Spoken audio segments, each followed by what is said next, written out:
oli ku Bokati TV. Leero enkya ne luli Bokati TV. Tukwaniriza mu shoyo. Nange mbaniriza. Wolokosa abantu bakuteza amatu show wagireka ne tujongerayo eri waggulu. Essebo. Mwebale kujongerayo era mwebale kutajita. Mandeva abongeza omusaala. Abadogera gamba babongeza omusaala. Wali agala tujitte. Sebo. Wagendo sabirire efe.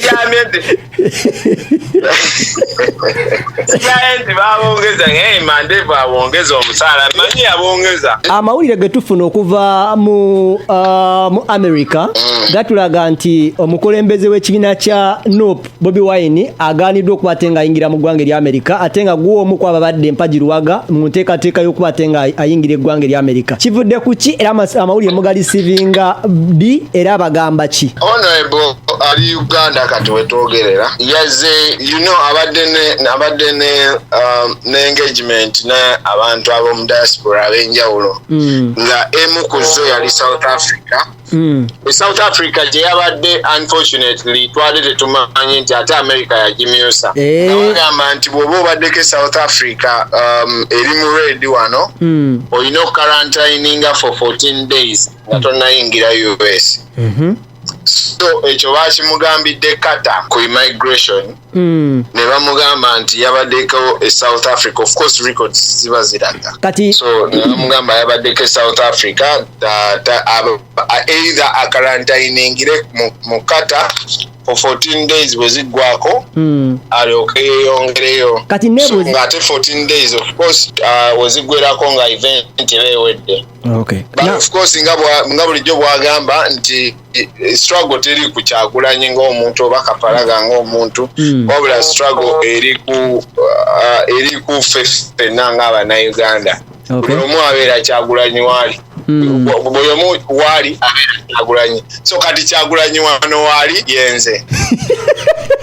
Ate sebo bagamba wabadde otegese butegese kivulu kyo okole sente zo. Ntino nakoze ki? Wabadde otegese kivulu kyo otegekeze okole sente zo mu Kyagulanyi. Era yo kyo bagibalanga esaze. Era nakyo nja kitegeka nga nkituusiza kwa ndi muyimbi era nabitegekanga najja. So era tewaliwo nsonga yandinganye kugamba nti Kapalaga concert featuring Bobi Wine kubanga yali always mbadde ngambikola but nebadde engagement ya diaspora kuleta Kapalaga tuli ku wolokoso abawuliriza abafo bamanyi tebaganya okwogera luzungu lungi twagala osooka otunyonyola ensonga entuufu n'enkulu ebadde muleeta mu Luganda. Honorable Kyagulanyi president omulonde abadde alina okwogerako ne Bannayuganda ababeera waweeri wa Uganda nga beegattira mu diaspora.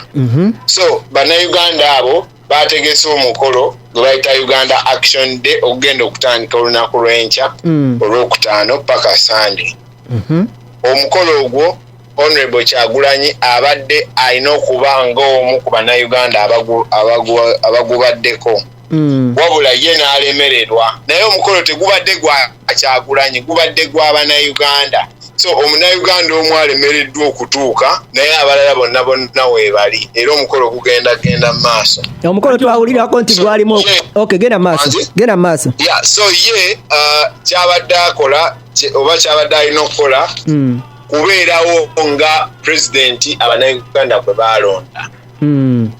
Ayogereko nabo ate oba oli awo abayimbire namuko ku nnyimba naddala ezo eza struggle. Kati ekyo tukimisinze naye nga information yo naye kennyini tugenda kubeera naye olwa technology of course ajja kubeera ku Zoom. So buli kyabadde agenda okwogera live agenda kyogera ku Zoom. Kiyakuyimbira abantu ennyimba kwe kwavudde okubasasuza. Okubasasuza my friend wano tetulinawo hoteri yaffe. Hoteri eri very expensive okukoleramu ebintu ng'ebyo. Wano tetulinawo byuma byaffe wano buli kimu kyonna kyakusasula wano sebo mu ggwanga lya America. Uganda simanyi tokyamanyi bya Uganda sebo kati olwokuba nti nno buli kimu kyakusasula ate nga tewaliwo muntu ayina egyo mitwalo gyakubisasula. Kati bannayuganda bennyini beekolamu omulimu ne bagamba okay, kiki kye twetaaga, nti twetaaga emmere ey'okulya for example ku ddina. Ani anaagibagabula nti twekolemu omulimu, buli omu aleeteyo ssente bwe ziti. Kiki ekirala kye twetaaga? Twetaaga eryato tutambuliremukko. Kati eryato lisobola tusaba ssente meka? Nti buli muntu bamuggyako $150. Bwe tuteekako emmere ziba mmeka? Nti $180. Kati abantu abasobodde baleete $180. Okitegeera?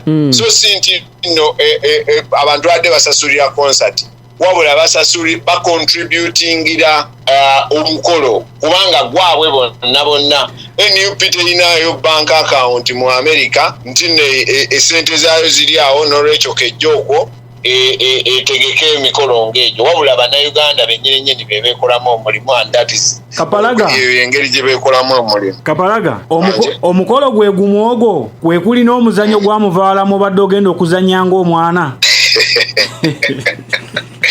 Oyo Kayemba namunyize dda egundi.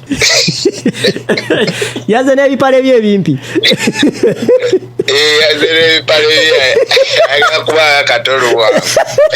Kati Michael, omuzannyo gwa Mubawala guliyo November, ate omuzannyo gwa Mubawala nze nzannyanga Freedom Fighter. Atagayo ozannyanga Kabebe. Era bajja ku ssimu eno. Michael nga tonatugyako propaganda atambula eno nti muzeeyi abadde atiisatiisiza okuddiza America abafagaani baayo senga Bobi Wine ajja. Kituufu? Zaina naawe abafagaani bennyini engeri gye babaleetamu gwe mubuuze babaleeta batya? Bamugambye abo tubaagala awo nti kaali muzeeyi.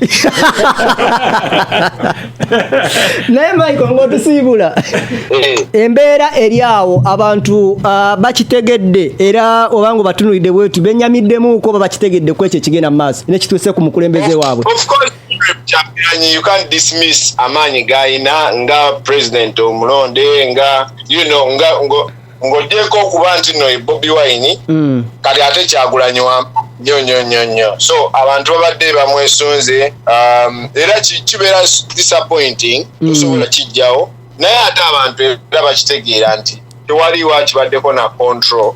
Probably we overlook overlooking ne tutatunuulira South Africa South Africa bweri mu America kubanga byali tebirina we biconnectingira naye buli omu akitegeera n'agamba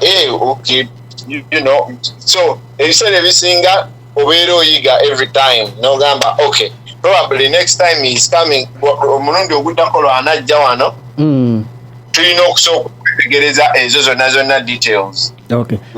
Tutetegereza bululi. Kozi otugambye omukulu Biden yagamba ati omukulembeze ku Afghanistan yamugamba abantu balaba yesebo njalo bateekaawo oba oye oyagala nziwe Mary Mombasa. Oli ku Bokati TV leero enkya ne luli. Bokati TV